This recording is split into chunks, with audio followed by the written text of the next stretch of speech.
In this video, I'm going to teach you how to connect your Binance account to TradingView so you can trade directly from the chart. This is perfect if you want smoother, more visual trading with real-time price action. Let's get started. First, go to tradingview.com and sign into your account. If you don't have one yet, creating an account is quick and free. Next, go to the top menu and click Products. This will show a drop-down with all the TradingView tools available to use.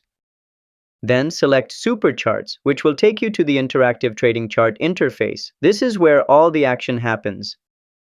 After that, scroll down to the bottom of the chart and click Trading Panel. This is where you can connect TradingView to different brokers and platforms. Now choose Binance from the list of available brokers and click Connect. Make sure your Binance account supports API trading and you're logged into the correct region. Finally, just log in with your Binance credentials and allow the connection. Once that's done, Binance will automatically sync with TradingView and you'll be able to trade directly from your chart screen. And that's how to connect Binance to TradingView. Now you can make trades faster and with more confidence using powerful chart tools.